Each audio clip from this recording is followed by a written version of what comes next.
Hi guys, and welcome back to my YouTube channel. This is your host Dr.Smita Singh, and if you're coming here for the first time, I'm an intern.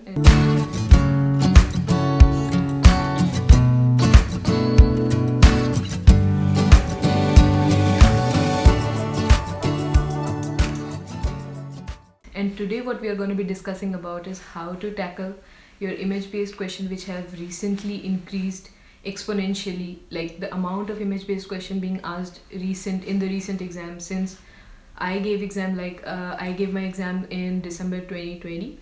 So after that, August 2020 and later on, image-based question, the proportion of it became really significant. And in order to crack the exam, and even if you want a better rank, you should have a better idea of how to tackle your image-based questions. And today, some are the tips I'm gonna give you about how to deal with them. So let's get started. Number one would be that whenever you're reading a subject, you have to know that image-based questions can come and what images are being asked specifically. So to know that, you have to first solve the previously asked questions, in which please just go through previously asked questions from August 2020 Fmge till now, till the last exam, and see whatever image-based questions have been asked, and please make a list out of it so you know that which kind of images are being asked, because there can be anything that can be asked, but not everything is being asked in Fmge.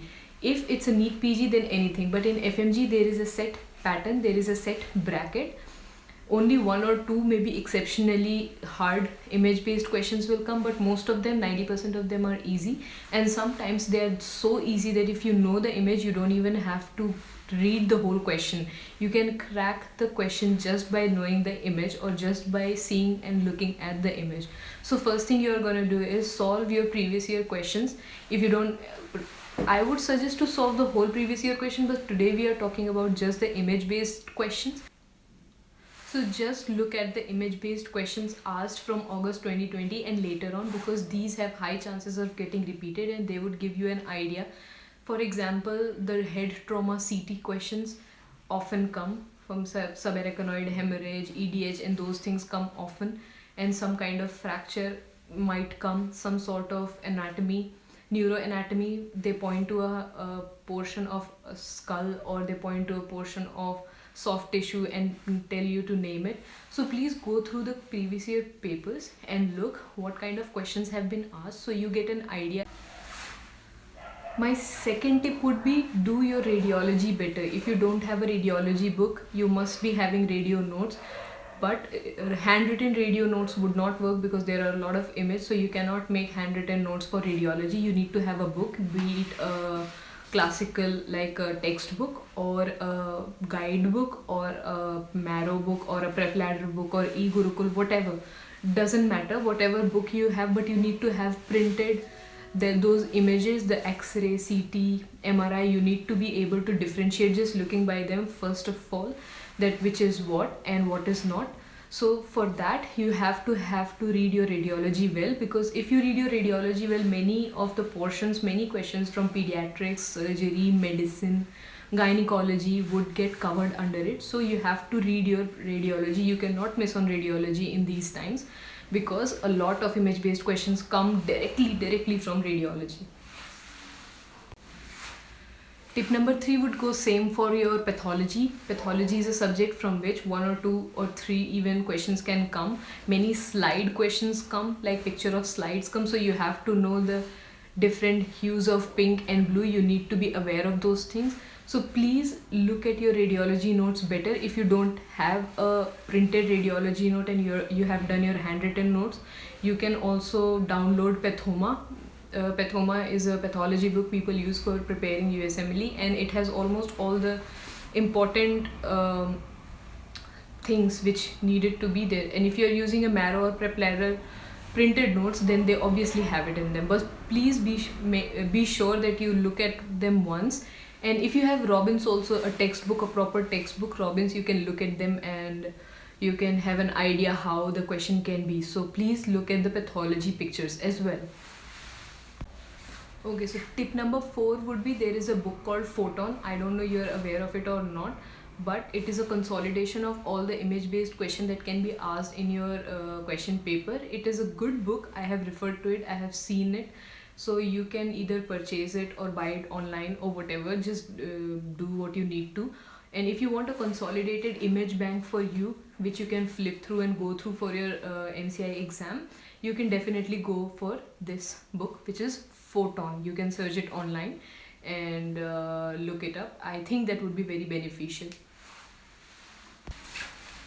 So tip number 5, and this would be the last tip because I'm not gonna expand this video into a very long video unnecessarily. So tip number 5 would be whatever subject you read, especially medicine, surgery, gynae, pediatrics, and I think microbiology. Yes, microbiology, you need to look at these pictures. If ever you see a picture, do not blank it out on it, that do not ignore it completely. Please have a look at it once. Even if you know a little bit about it, it may help you a lot in your exam. And whenever you are flipping through your notes in your time, whenever you are tired to study or bored of studying, don't look at the written material, just go for the pictures. Just take out 30 minutes or 20 minutes in 2 to 3 days to just see the pictures, because pictures have become a very, very important part of our exam system nowadays.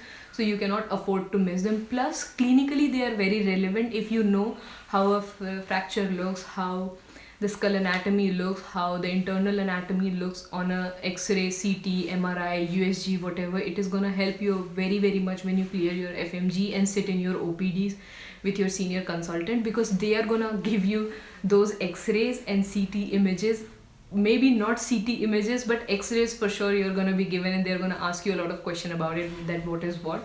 And if you don't know it at that time, and if you have cleared your Fmge, it kind of gets embarrassing. So I would want you to be prepared for it, because you would be scoring 220 in your Fmge and then won't be able to tell in an X-ray which is what. Then I don't know, maybe it just doesn't look that good. So please be very, very particular about your radiology images and the culture images and the microorganism pictures, parasitic pictures which they have in your pathology. Also, I forgot to mention one thing. Please do not forget to see the pictures in forensic. In forensic also 1 or 2 pictures surely come. The snake pictures, the belladonna picture, the plant pictures of ricinus, and those things come.